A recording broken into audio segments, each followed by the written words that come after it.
following is a chapter reading by the Worm Audiobook Project. Please support the original author at parahumans.wordpress.com. Thank you and enjoy.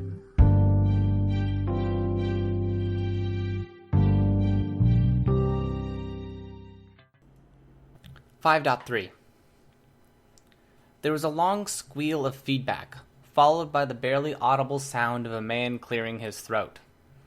Attention shoppers, please be informed that stores will be closing at 5:30 this evening in cooperation with the citywide curfew. Make sure to cooperate with authorities at the entrances and exits of the Weymouth Shopping Center, and return to your homes by 6 o'clock. Thank you. The crowd of people that had paused in their conversation and meandering to hear the announcement started moving and talking again, like someone had paused a video and had pressed the play button to get things started once more. I looked at my dad. Should we go? Beat the last-minute rush? Sure, if there's nothing else you need. I was due back at school tomorrow, and my dad had maybe sensed how stressed I was, because he offered to take me shopping. It felt a little redundant after having been out with Lisa and the guys a week ago, but it did give me a chance to pick up some essentials and to spend some quality time with my dad. In the bags my dad was holding, I had a new backpack, some notebooks, pens, a half-dozen books, and a new pair of running shoes. The sort of stuff that I wouldn't have bought with Lisa, because they were so boring, like the notebooks, or because they were the sort of thing I took forever deciding on, like the books and shoes. All in all, the trip to the mall was a nice gesture, and it somehow meant more to me than Lisa treating me to a few $100s worth of clothes, maybe because it was stuff for me. We made our way to the exit, and I had to hold back a groan. There was still over half an hour before the doors were due to close, but there was a crush of bodies at the exit. Maybe half were trying to leave, but the other half were gawking. Both inside and outside the glass doors of the mall entrance, there were soldiers. Their guns were holstered, but they looked pretty intimidating anyways. In the midst of the soldiers were two capes, Battery and Shadow Stalker. I knew that members of the Protectorate, the wards, and various volunteers were stationed at places where there were groups of people, especially in areas in and around the ABB's territory. The wards, I supposed, were too young to handle a single location all by themselves, which was probably why Shadowstalker was in a sidekick role here. I'd had a lot of time to watch the news as I was on bed rest. Bakuda was living up to what she'd been saying about maximizing fear and panic by combining unpredictability with grim certainty. Every day there were reports of anywhere from 1 to 5 bombs going off, and while every single one was probably to the advantage of the ABB in some way, there was no way to tell where she'd hit next or why. One article online had surmised that as the military and superhero presence forced the ABB into a corner, the attacks would only escalate. Schools, malls, and office buildings were all potential targets. Justification enough for an armed presence here at the mall. The upside was the mall had organized major sales in pretty much every store to keep business going. Maybe not the brightest or most logical thing, but too many businesses and employees were getting by on a day-to-day basis around here. Getting in had been like passing through airport security, getting our bags checked, showing ID, nothing too bad. It had been only manpower from New Wave standing watch when we arrived, and there hadn't been much of a crowd. This was something more, 2 attractive, dangerous heroines, both with some controversy around them. As much as I could understand why the heroes were here, I could tell they were slowing things down as the rubberneckers got in the way of the people who were actually leaving. Half of the military presence that was inside the mall was busy working to keep the crowd back from the doors and the 2 heroes and trying to organize people into lines. Progress through the line was slow, but I admit, it was interesting to be able to watch Shadowstalker and Battery going through their business from a safe perspective. Battery was a member of the Protectorate. When I'd been starting junior high, she'd been the head of the wards for a brief while, and she'd soon after graduated to the Protectorate. I could guess she was 22 or thereabouts now, if they didn't fudge the graduation date or anything to make it harder to guess the hero's real age. Her power let her charge up as she stood still and concentrated, with every second spent charging giving her a few seconds of greatly enhanced speed, some extra strength, and some electromagnetic powers. Her costume was white and dark gray, with cobalt blue lines tracing it like you might see on a circuit board. Inquiries about whether her teammate Assault was her boyfriend or her brother had been met with coy deflections, leading a small fraction of the local superhero fans to surmise he was both. Any time she did something in public, You could trust the online message boards to explode with speculation and theory. That soap opera paparazzi-style drama had never really grabbed my attention. Ignoring the vague possible maybe chance there was something going on there, I thought she was the kind of hero I could look up to. She was nice, she worked hard, and in those inevitable situations where she found herself on TV with some asshole getting in her face about something, she handled things rather well. Battery leaned over to cup her hands over Shadowstalker's ear and whisper something. Shadowstalker nodded and then turned to walk through the glass door to say something to the soldier stationed outside. Literally through the door. As she did it, she turned a little smoky, like she was made of sand and not anything solid. It didn't seem constructive to me. In her shoes, I think I would have stuck to business as usual, without giving them more reason to stare. I would have used a door normally. Maybe I was biased.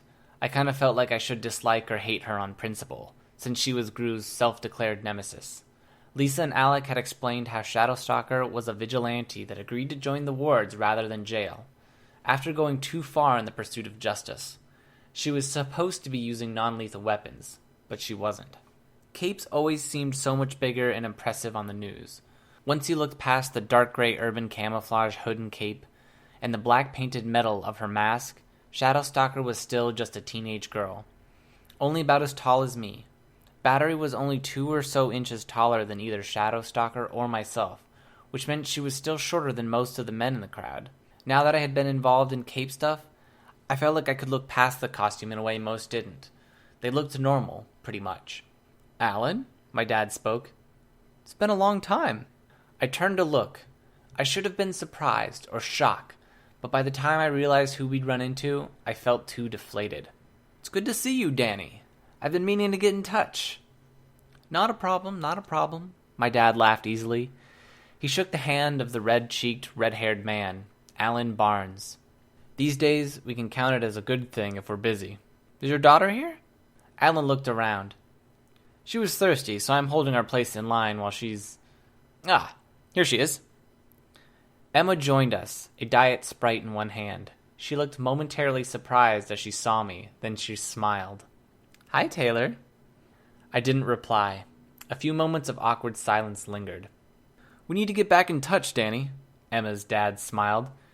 "Maybe you could come over for a barbecue sometime. When it's a little warmer, the weather will be perfect for it." "I'd like that," my dad agreed. "How's work?" "Better and worse. There's work to be had for the dock workers with cleanup, reconstruction efforts, so that's good." "And your projects? The ferry?" I resigned myself to waiting a few more months before I start making noise again. Mayoral elections are coming this summer, and there will be elections for the city council this fall. I'm hoping to see some fresh faces, people who won't dismiss some revival efforts as options. "I wish you luck then. You know my firm is there if you need us."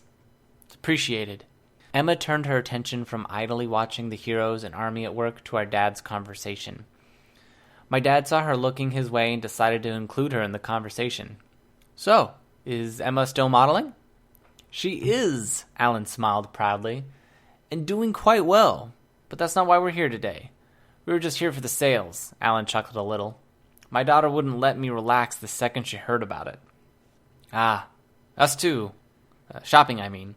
Taylor was caught at the edge of one of the explosions around the time this whole scene started," my dad answered. "She's been home for a week recuperating. I thought we'd go shopping before she got back into the swing of things." "Nothing serious in the way of injuries, I hope?" Alan asked. "I'm in one piece," I answered, not taking my eyes off Emma. "That's good. My God, you're the third person I know who's been affected by this anarchy. One of my partners is in recovery from surgery. An explosion crystallized his arm, turned it to glass. Terrifying," Alan told my dad. "When does this end?" While our dads talked, Emma and I just stared at each other. Then Emma smiled. It was a look I'd seen so many times in the past few years. It was the smile that had greeted me when I came back to school from the hospital, back in January. That look that let me know she wasn't done. The same expression she had when she was looking down on me, covered in juice and cola in the stall of the school bathroom. The one she'd been wearing when I'd come out of the showers to find my clothes crammed in the toilets, both my gym clothes and regular clothes. The same smile she'd had before she reminded me of how my mom had died, in front of everyone. The sound of the impact was like a splash of water in my face. I felt a twinge of pain from the gouge one of Bitch's dogs had made in my arm when I first met her, still sore. Emma fell over, bumping into her dad, who dropped the bags he was holding. There were gasps from the crowd around us. "Taylor!" my dad cried out, aghast. My hand still stinging, outstretched in front of me like I was reaching out to shake someone's hand.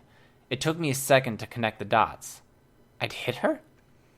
Emma looked up at me, eyes wide, mouth open, one hand to the side of her face. I was as shocked at what I'd done as she was. Not that I felt bad. A large part of me wanted to laugh in her face. Weren't expecting that. Miscalculated how I'd react. Hands seized me with an iron grip and spun me around. Shadow Stalker. She interposed herself between me and Emma, dark brown eyes glowering at me from behind her mask. "What was that for?" Alan protested. "Emma didn't even say anything." "I'm so sorry," my dad hurried to explain to the superheroine and Emma's dad. "She's still recovering from a concussion. It's affecting her mood. I didn't expect anything this extreme." Shadow Stalker scolded him. "This is not the time or place for arguments. If your daughter is this unwell, that's your responsibility." I felt like laughing. Part of it was just being giddy at doing something to get back at Emma. The other part was that this whole scenario was so ridiculously upside down. Shadow Stalker wasn't really anything special. She was just a teenage girl, lecturing my dad, an adult. The crowd that was watching was seeing Emma as the victim, me as the bad guy. But if you stripped away the costume, if everyone knew the real story, this would all be played out so differently. Emma would be the bad guy, and my dad wouldn't be so conciliatory about this girl telling him off. I had the presence of mind to not laugh aloud. Maybe it was the adrenaline, the relief that flowed from what I had just done. Maybe it was the concussion, again, but I did find the conviction to do something else. I pointed at Emma, turned to my dad. "You want to know why I hit her?" Shadow Stalker put one hand on the side of my face, forcing me to look at her, stopping me from talking in the process. "No. I'm stopping this right here. No arguments. No excuses as to why you just assaulted someone. We're breaking this up now. Turn around." "What?" I half laughed incredulously. "Why?" "Taylor," my dad said, looking drained, "do as she says." It didn't really matter because she forced me to turn around anyways, wrenching my arm until I did, then pulling my arms behind my back. "Please, miss," my dad said, "this isn't necessary." Shadow Stalker bound my wrist with what I guessed was a plastic wrist tie. Too tight. Then she turned to my dad and her voice was hushed. "Look at this crowd. These people. They're scared. A place like this, with this much suppressed panic, fear, and worry, this many people close together.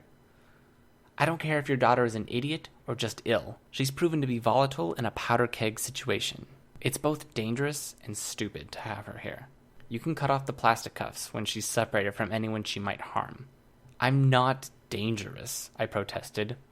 "Didn't look like it to me." Shadow Stalker shook her head and gave me a push towards the exit. "Go home and be grateful your dad isn't having to post bail for you to sleep in your own room tonight." My dad held his bags with one hand so he could help usher me towards the door. He looked over his shoulder at Alan. "I'm very sorry. It's the concussion." Alan nodded, sympathetic. His ruddy cheeks were redder at the attention our scene had drawn. "I know. It's all right. Just maybe she should stay home from school for a bit longer." My dad nodded, embarrassed. I felt bad at that. I felt worse at being let off like a criminal, while Shadow Stalker gave Emma a hand to help her up. Emma was beaming, smiling one of the widest smiles I'd seen her give, despite the red mark on the side of her face. Smiling as much at the way things had turned out, I imagined, as she was at getting the chance to talk with the concerned superheroine. We headed out to the car away from the crowd, the soldiers, and Emma. I stood by the open passenger door for 2 minutes before my dad scrounged up some nail clippers to cut off the plastic cuffs. "I'm not mad," he told me quietly after we'd settled in, and he started up the car and took us out of the parking garage. "Okay. It's perfectly understandable. You're emotionally sensitive after getting knocked around by the explosion, and she reminds you of what's going on at school. More than you know," I muttered. I looked down at my hands, rubbed my wrists where the plastic ties had cut into them. If I didn't tell him now, I don't think I ever would. "It's her. Emma." Oh? What? He sounded confused. I didn't have it in me to clarify matters. I just let him think it over. After a long pause, he just said, "Oh. From the beginning, her and her friends." I added needlessly.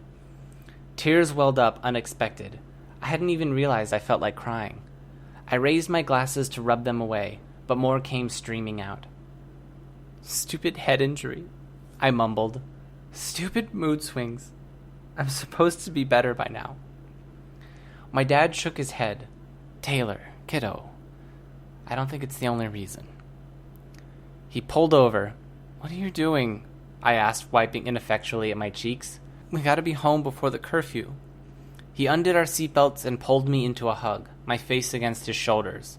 My breath hitched with a sob. "It's fine," he assured me. "But we've got time. Take as long as you need."